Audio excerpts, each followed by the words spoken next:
सभी शहरवासियों को सूचित किया जाता है कि भारत पाकिस्तान के बीच चल रहे इस तनाव के बीच में आज मध्य प्रदेश के कई शहरों में मॉक ड्रिल का परीक्षण किया जाएगा, जिसमें हाई अलर्ट जारी कर दिया गया है सरकार के द्वारा। और कई राज्यों में ये मॉक ड्रिल कराया जा रहा है। उड़ीसा, मध्य प्रदेश और उत्तर प्रदेश, राजस्थान जैसे राज्यों में इसको विशेष दर्जा दिया गया है। इस मॉक ड्रिल के जरिए ये बताया जाएगा कि जो आम नागरिक हैं वो अपनी जन सुरक्षा कैसे कर सकते हैं। और आप जैसा कि जानते हैं कि पहलगाम के उस हमले के बाद भारत और पाकिस्तान के रिश्तों में जो तनाव उत्पन्न हुआ है, उसको देखते हुए नज़र आ रहा है कि बहुत जल्द ही जंग के हालात बन सकते हैं और देश एक बहुत बड़ी जंग को अंजाम दे सकता है। हिंदुस्तान में हुई उस पहलगाम की घटना ने हिंदुस्तानियों का और विशेषकर हिंदुओं का दिल झकझोर के रख दिया।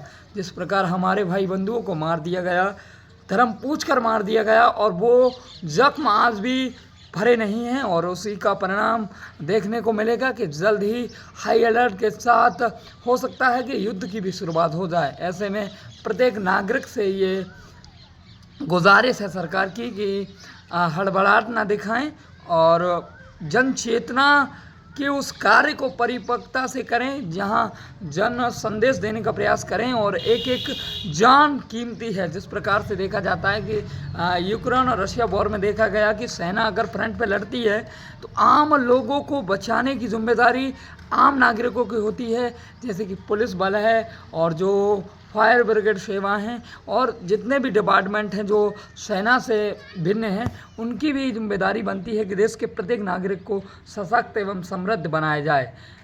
यूक्रेन और रशिया वॉर में देखा गया था कि रशिया एक पावरफुल देश होने के बावजूद भी अपने नागरिकों की वो रक्षा नहीं कर पाया था जिसका वो करने के लिए जाना जाता है।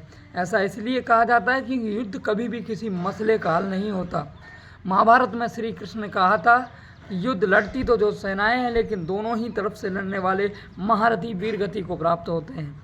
पाकिस्तान की इस कायराना हरकत का जवाब हिंदुस्तान देगा और एक विश्व पटल पर भारत की जो छवि है, जो इंटरनेशनल इमेज है, उसे क्लियर कट के रूप में पेश करके हिंदुस्तान ईंट का जवाब पत्थर से दे सकता है। और इसी बात पर मैं यही कहूँगा कि जब इरादे कर ही लिए हैं ऊंची उड़ान के, तो देखना फिजूल है कद आसमान के। हिंदुस्तान हर तरीके से हर फ्रंट पे तैयारी कर रहा है। जैसा कि पाकिस्तान के मीडिया जर्नल और कर्नल सरनल ये कह रहे हैं कि हिंदुस्तान कहीं नहीं ठहरता। मैं उन्हें एक बात कह देना चाहता हूं कि 1971 में हमने अपने 3214 सैनिकों की शहादत, 3214 सैनिकों की शहादत के बाद बांग्लादेश का स्वर्णमयी नक्शा खींचा। लेकिन कहते हैं कि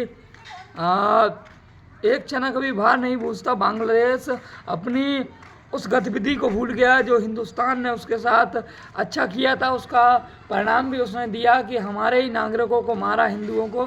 तो हम नहीं चाहते कि गिलगिस्तान और बलूचिस्तान जैसे शहरों को पाकिस्तान से अलग किया जाए, बल्कि हम अपने सैनिकों की हर सांस का बदला लेंगे। पहलगाम में हुए उस आतंकी हमले में हमारे हिंदू भाइयों को चुन चुन कर मार दिया गया। वो घटना हिंदुस्तान की तारीख में एक स्वर्णमयी अक्षरों से लिखी गई है। हमारे ही भाई बंधुओं को मार दिया गया धर्म पूछकर।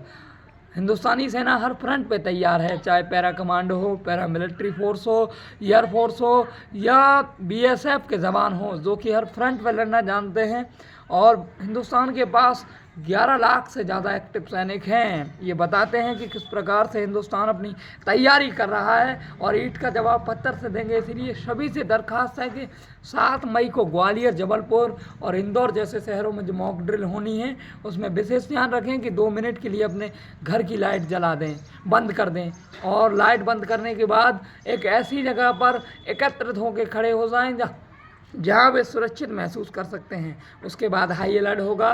2-5 मिनट के बाद ये मॉक ड्रिल समाप्त हो जाएगी, पुनः उसी स्थिति में आ जाएंगे। ये सैन्य अभ्यास इसलिए कराए जाते हैं कि हम किसी भी फ्रंट पे पाकिस्तान से पीछे ना रहे, क्योंकि पाकिस्तान की वैसे कोई हैसियत नहीं है। पाकिस्तान कहीं ठहरता नहीं है। जिस देश की इकोनॉमी उत्तर प्रदेश के बराबर, वो हिंदुस्तान जैसे शक्तिशाली देश से क्या टक्कर लेगा।